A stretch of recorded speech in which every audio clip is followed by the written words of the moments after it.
Selamat siang, Mbak. Ibu Yuliananya. Halo pemirsa IDX Channel, senang sekali saya Keisha 7 kembali menemani Anda di Women's Talk yang menghadirkan wanita inspiratif di tanah air. Dan pemirsa, apakah Anda sudah vaksin? Nah, ngomong-ngomong soal vaksin, hari ini saya akan berbincang dengan holding BUMN di bidang farmasi, yaitu Bio Farma. Langsung saja ikuti perjalanan saya di Women's Talk selengkapnya. Bu Indri, apa kabar? Ya, baik. Terima kasih, kami sudah boleh berkunjung di Bio Farma, ini kantor yang di Jakarta ya, Bu. Ya. Dan pemirsa, sekarang saya sudah bersama dengan Ibu Yuliana Indriati selaku Direktur Pengembangan Bisnis dari PT Bio Farma Persero. Nah, tadi saya masuk langsung lihat ini, Bu. Indova, kalau tidak salah ini adalah produk yang diluncurkan beberapa waktu lalu bersama dengan Presiden Joko Widodo ya, Bu? Iya, ini adalah produk COVID-19 vaksin yang dikembangkan Bio Farma, mulai dari hulu ke hilir, dan kita bekerja sama dengan Baylor College US. Oh, dan langsung disaksikan kemarin peluncurannya oleh Pak Jokowi di Kota Bandung ya, Bu. Wah, saya tidak sabar membahas lebih dalam, bukan hanya Indovac, tapi lebih jauh lagi tentang Bio Farma, tentang Ibu juga. Mungkin kita boleh sambil duduk kali Iya, Bu. iya, kita bisa ngobrol di sini aja. Siap, Bu. Ya.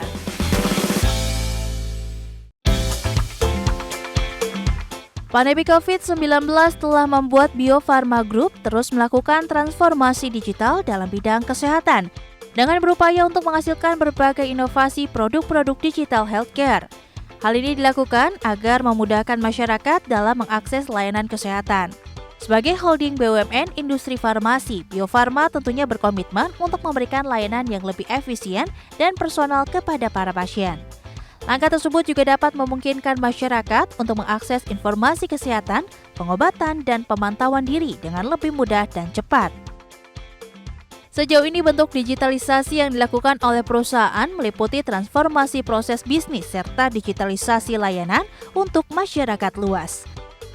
Bahkan saat ini Bio Farma telah memiliki sejumlah inovasi digital, diantaranya ialah yakni Key100, MedBiz, MedTrack, dan Mediverse bersama Medwell and Medivo. Sebelumnya, Bio Farma juga telah melakukan penandatanganan nota kesepahaman atau MOU dengan Generics Afrika di Kenya untuk mengelaborasi dan mengeksplorasi kemungkinan kerjasama di bidang alih teknologi, kontrak manufaktur, registrasi, suplai, dan pemasaran di pasar swasta, sekaligus pemberian dukungan kepada pemerintah negara masing-masing dalam rangka program hibah di sektor kesehatan. Lantas bagaimanakah strategi bisnis dan transformasi yang dijalankan Bio Farma dalam mengembangkan industri vaksin dan kesehatan di Indonesia? Simak perbincangannya bersama Direktur Pengembangan Usaha Bio Farma, Yuliana Indriati, hanya di Women's Talk. Ya pemirsa Women's Talk, sekarang saya sudah duduk bersama dengan Ibu Indri. Nah Bu Indri, kalau kita lihat pandemi kemarin, kita sudah di pasca pandemi lah ya Bu ya, Indonesia sudah mobilitasnya juga istilahnya kemarin PPKM sudah dicabut oleh pemerintah di awal tahun ini. Tapi kalau kita mau lihat masa-masa kelam istilahnya Bu Indri ya, semasa pandemi kemarin, ada perbedaankah Bu dari performa kinerja Bio Farma sendiri, apalagi ketika vaksin sangat digaungkan dan didorong oleh pemerintah, tapi kemudian sekarang mungkin sudah tidak se-urgency itu, mungkin karena sudah vaksin juga ya Bu ya. Nah ini adakah perbedaan yang signifikan dari Bio Farma sendiri? Ya, kalau dari bisnis kita sustain lah Bu. Jadi kalau kita melihat performance Bio Farma semasa pandemi, memang revenue kita banyak dari vaksin, karena saat pandemi kan Bio Farma mengadakan clinical trial global supaya kita bisa menyediakan vaksin COVID-19 dengan cepat. Nah, jadi pada saat itu revenue kita memang banyak dari import vaksin, kemudian kita juga ada aktivitas tech transfer fill finish, dan diikutin dengan juga kita melakukan penelitian vaksin dari awal, dari hulu ke hilir.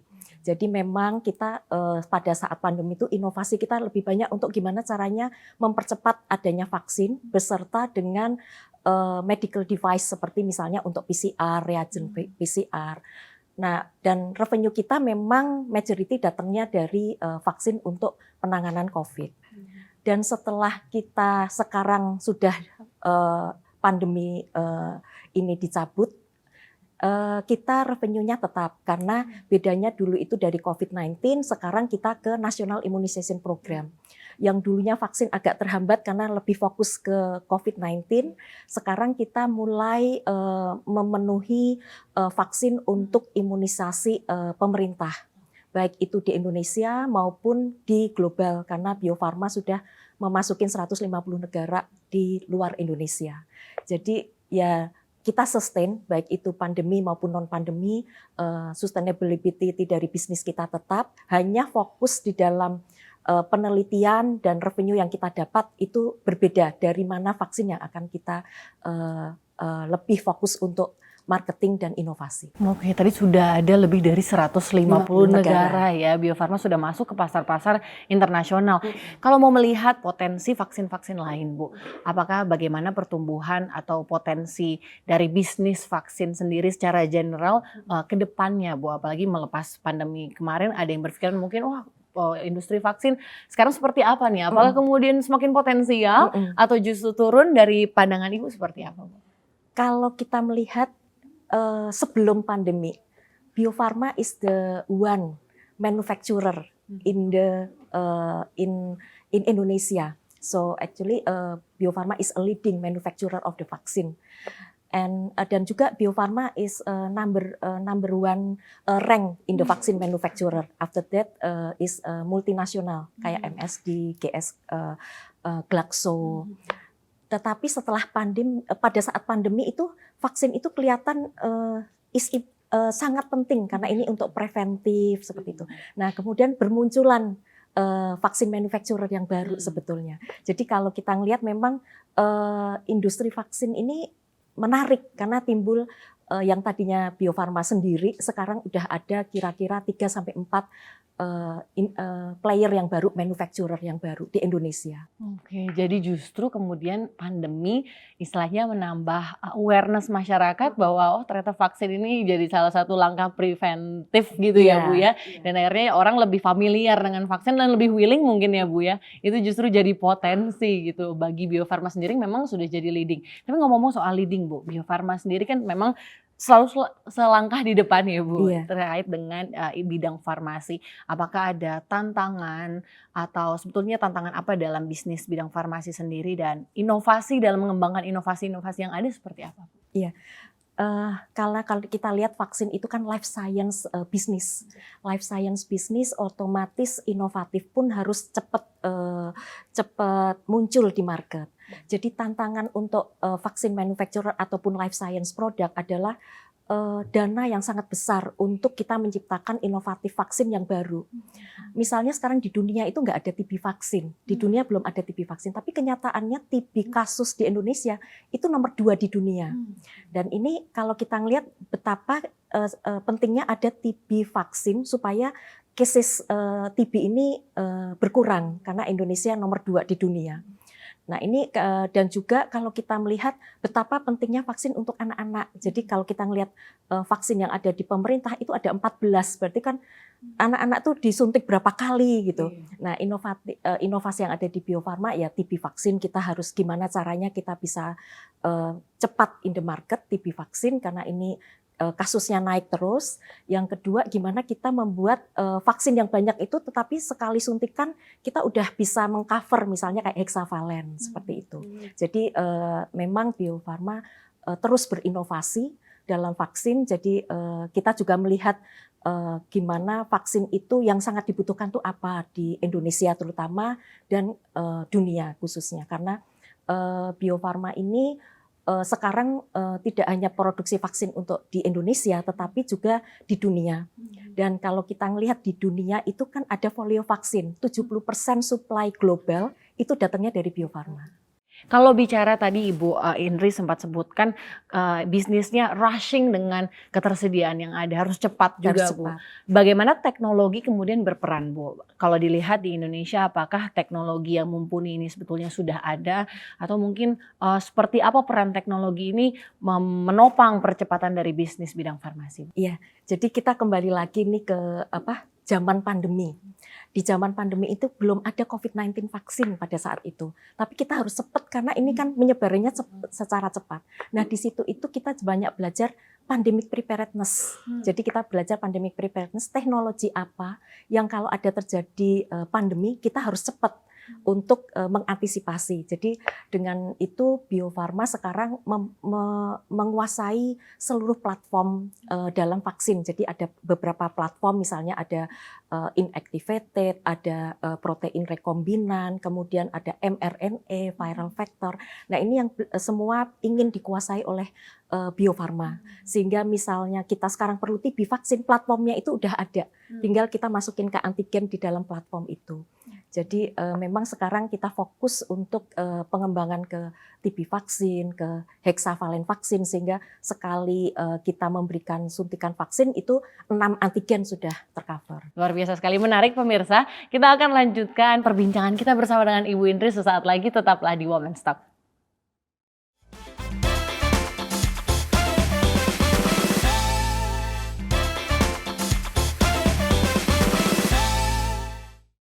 Pemirsa Women's Talk, saya masih bersama dengan Ibu Indri. Tadi kita sempat berbicara mengenai masa-masa kelam lah istilahnya Ibu. Tapi ada blessing in disguise di mana akhirnya awareness tentang vaksin, pengembangan teknologi vaksin ini kemudian mempercepat istilahnya ya Bu, bisnis dari bidang farmasi. Nah kalau sempat mengamati pemirsa, beberapa pekan lalu Presiden Indonesia, Presiden Jokowi sempat mengunjungi Chengdu, China dan bersama juga dengan Menkes ya Bu ya, menghasilkan 9 MOU sektor kesehatan. 2 di antaranya ternyata pemirsa ini saya setelah ngobrol dengan Ibu Indri adalah MOU dari Bio Farma ya Bu. Iya. Itu seperti apa Bu? Kenapa bisa akhirnya? Apa saja yang sebetulnya kerjasama apa yang dibentuk atau produk apa yang kemudian ditawarkan? Iya, jadi pada saat Pak Menteri Kesehatan dan Pak Presiden ke Chengdu, kita menandatangani perjanjian kerjasama dengan Chinese company. Yang pertama co-development global untuk produk TB vaksin, di mana Indonesia nomor 2 kasus TB. Dan yang kedua kita menandatanganin untuk kerjasama vaksin hexavalen. Jadi ini 1 kali injeksi itu udah ada 6 antigen. Dan ini juga kita akan mendevelop secara global.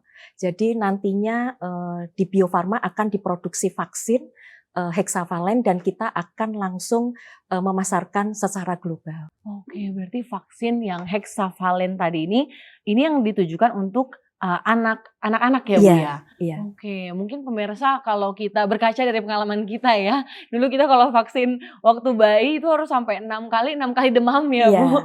Tapi ini kemudian Bio Farma menunjukkan satu produk yang akhirnya vaksinnya bisa 1 kali suntikan saja. Untuk 6 antigen. Untuk 6 antigen. Ini jadi satu hal yang potensial ya Bu. Berarti pengembangan bisnisnya ini bekerja sama dengan China sendiri ya Bu? Oh, dan ditandatangani oleh Bapak Menkes langsung di sana ya? Iya, disaksikan Pak Menteri Kesehatan. Oh, oke. Dalam kedepannya dalam pengembangan bisnis Bio Farma ke depan Bu, apakah kemudian tahun ini ada lagi kerjasama lain di bidang kesehatan, di bidang farmasi yang kemudian mau dicanangkan ke global juga? Ya, karena memang sekarang kita sedang fokus Global Strategic Partnership. Jadi kita melaksanakan strategic partnership ini tidak hanya untuk co-development tetapi juga untuk memperluas area pasar. Jadi kita memperluas ke arah private market baik di Indonesia maupun di luar Indonesia melalui strategic partnership juga.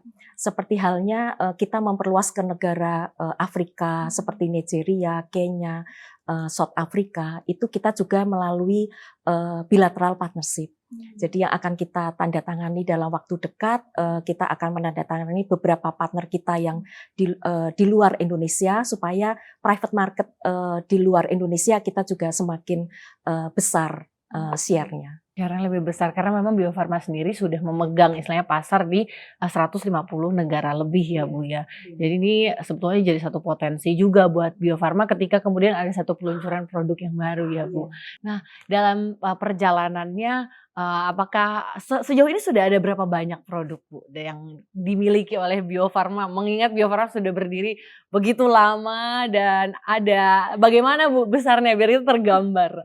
Ya kalau kita melihat di Indonesia sendiri. Di Indonesia sebetulnya kan ada 14 vaksin yang mandatori masuk ke imunisasi program. dari 14 vaksin itu, Bio Farma sudah bisa mensuplai 13, hanya satu yang kita sedang mendevelop. Dan kemudian kalau kita melihat di UNICEF, 20 produk di Bio Farma itu sudah mendapatkan performance qualification WHO. Jadi kalau kita sudah mendapatkan PQ WHO itu untuk kita masuk global sudah diakuin efficacy, safety-nya itu sudah diakui secara global. Oke, jadi sudah ada mungkin sertifikasi Kak Bu? Ya, sebutannya sertifikasi PQ WHO. Oke, dan itu sudah di-accept oleh WHO sendiri. Untuk 20 produk. Oke, dalam rencana ke depan apakah kemudian akan ada pipeline baru Bu dari Bio Farma, mengingat bisnis terus bergerak, potensinya juga besar bidang farmasi, adakah target-target ke depan Bu dari Bio Farma? Ya, yang tadi kita memang punya target inovasi harus terus berjalan. Karena kita tahu bahwa vaksin yang lainnya pun kita harus menambah, seperti misalnya kemarin tahun lalu itu HPV vaksin belum masuk ke imunisasi program, tapi tahun ini kita bisa mensuplai dengan vaksin yang kita produksi di dalam negeri dengan kita mendapatkan license dari MSD. Dan untuk kedepannya juga kita akan terus melakukan inovasi untuk beberapa vaksin yang kita belum ada sekarang. Jadi memang inovasi di dalam vaksin itu akan terus dilakukan oleh Bio Farma. Dalam waktu time to marketnya juga kita harus speed into the market, dan juga kita akan berusaha supaya sewaktu kita launching itu kita sudah langsung secara global melalui PQ WHO. Oke, kalau dilihat dari Bio Farma memang sudah menargetkannya langsung market global ya Bu. Jadi sudah memang karena cakupannya juga sudah besar. Kalau di tahun-tahun ke depan atau mungkin tahun ini, adakah beberapa negara yang kemudian akan bekerja sama dengan Bio Farma Bu? Ya, yang dalam waktu dekat ini untuk ke arah market di luar negeri, di luar Indonesia, yang akan kita fokuskan sekarang di Afrika. Afrika itu kita akan mendapatkan market share yang untuk menambah revenue dari internasional komersialisasi. Apa yang mendasari Bio Farma kemudian berinisiasi untuk strategi bisnis lebih ke partnership global? Ada alasan apa Bu di balik itu? Iya, jadi ya tadi kita melihat bahwa kita tahu bahwa vaksin itu pasarnya masih bagus, masih growth-nya itu masih di atas 10%. Tetapi kita juga melihat bahwa life science itu nggak hanya vaksin. Jadi kita akan mengembangkan life science produk di luar vaksin, seperti misalnya protein rekombinan yang untuk onkologi maupun untuk blood product seperti albumin dan faktor 8. Bio Farma akan memasukin ke arah area di luar vaksin. Dan untuk pengembangan life science itu biaya untuk kita melakukan formulasi sampai kita ke clinical trial secara global itu sangat besar. Jadi kita akan menggandeng strategi global partnership supaya kita bisa saling sharing biaya fundingnya ataupun sharing resikonya. Dan yang kita harapkan dengan kita global partnership ini diharapkan produksinya tetap dari Indonesia, dan nanti ini kita akan ekspor ke global. Oke, jadi ini mungkin jadi salah satu strategi finansial juga dari Bio Farma, tapi juga bisa menyasar pasar global lebih lagi. Dan kita akan melanjutkan perbincangan kita pemirsa bersama dengan Ibu Indri, tetaplah di Women's Talk.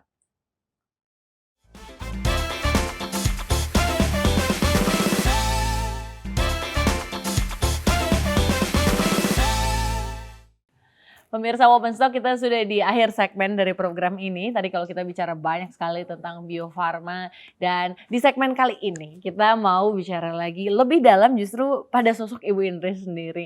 Kalau melihat Ibu Indri sebagai salah satu pemimpin di Bio Farma, apa Bu tantangan dari woman leadership? Adakah mungkin perempuan banyak sekali dituntutan ya Bu dari sisi pekerjaan, kemudian di rumah, peran-peran yang harus dimainkan oleh perempuan di lingkungan sosial, tapi di satu sisi juga berperan dalam sebagai pemimpin di satu perusahaan.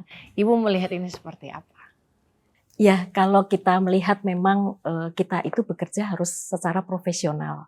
Itu yang saya pegang terus, kita harus profesional. Tetapi di lain pihak kita juga harus working life balance lah dengan keluarga. Jadi yang saya jaga di sini bekerja tetap profesional, tetapi komunikasi dengan keluarga itu tetap berjalan. Karena kan komunikasi itu bisa dengan segala cara gitu. Oke, jadi harus bisa menyeimbangkan ya Bu Iya. ya. Tapi kalau Ibu sendiri menyeimbangkan work life balance bagi Bu Indri seperti apa Bu? Karena mungkin ada sisi dimana kalau kita perempuan juga kadang waktu juga sulit gitu ya Bu. Karena ada yang mungkin tanggung jawab dua-duanya harus seimbang di Iya. rumah tapi juga di pekerjaan. Apa Ibu Indri menghadapi usaha upaya untuk menyeimbangkan antara pekerjaan dan di rumah seperti apa Bu? Apakah memang ada dukungan dari keluarga atau bagaimana? Iya, pasti itu support dari keluarga pasti ada, Bu. Karena kalau saya berprinsip bekerja itu harus ada kayak professional advancement. Jadi kita pengennya ada suatu challenge lagi, jangan sampai kita ada di comfort zone. Jadi memang keluarga sangat support kalau kita komunikasi itu dengan berbagai cara. Jadi itu kita support keluarga itu kita dapat penuh, kemudian dalam lingkungan pekerjaan kita juga masih profesional dan ya saya merasakan masih ada peningkatan advancement di dalam kerja. Jadi harus lebih mau untuk belajar juga ya Bu Iya. ya. Kalau perempuan harus lebih banyak belajar gitu ya. Mungkin karena kelebihannya ketika perempuan punya perasaan lebih peka kali Iya. ya Bu. Itu mungkin bisa jadi salah satu senjata gitu ya. Bukan senjata yang baik untuk bisa kita tumbuh gitu juga ya Bu di dalam lingkungan pekerjaan.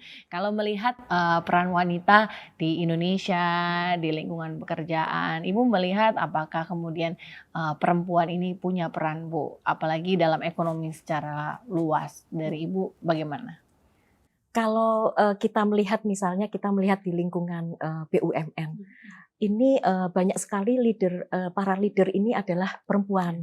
Jadi yang membuat saya lebih empower itu kita merasa lebih dihargai walaupun kita perempuan, tetapi posisi kita itu diperhatikan di BUMN ini dan kita juga melihat banyak leader-leader sampai level ke CEO itu didudukin oleh para wanita perempuan. Kalau melihat Menteri Keuangan dan Menteri Luar Negeri kita juga salah satu dua Sri Kandi Indonesia ya Bu, yang jadi role model dan hari ini ada Ibu Indri dari Bio Farma. Dan Ibu selama berkarir tantangan terbesar apa Bu? Sebagai seorang wanita yang harus juga berkarir, apalagi di BUMN juga, adakah challenge-challenge tertentu Bu? Iya. Iya tadi itu kalau wanita itu kan biasanya terlalu peka, itu yang harus kita jaga, jangan sampai main perasaan aja, itu yang harus kita jaga sewaktu kita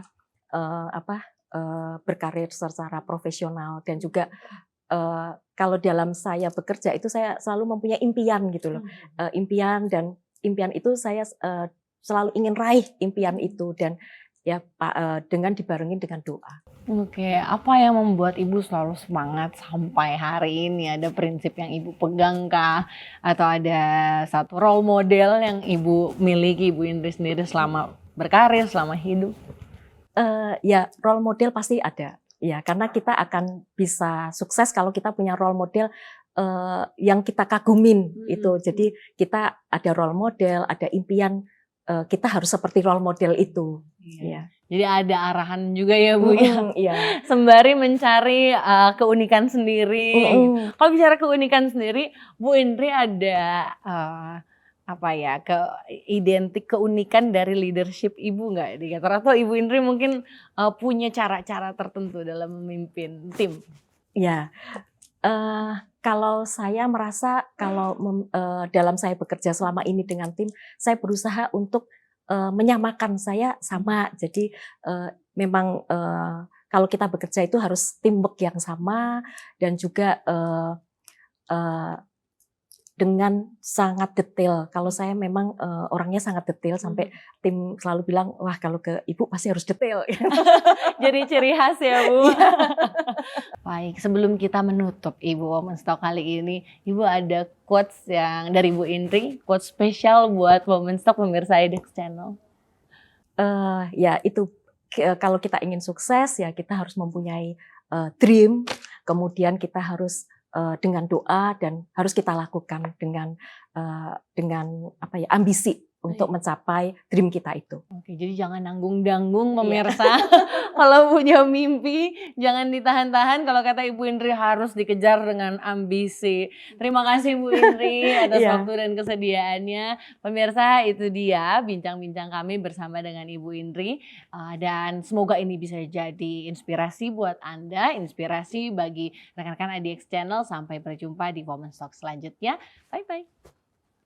Terima kasih Bu. Iya, sama-sama.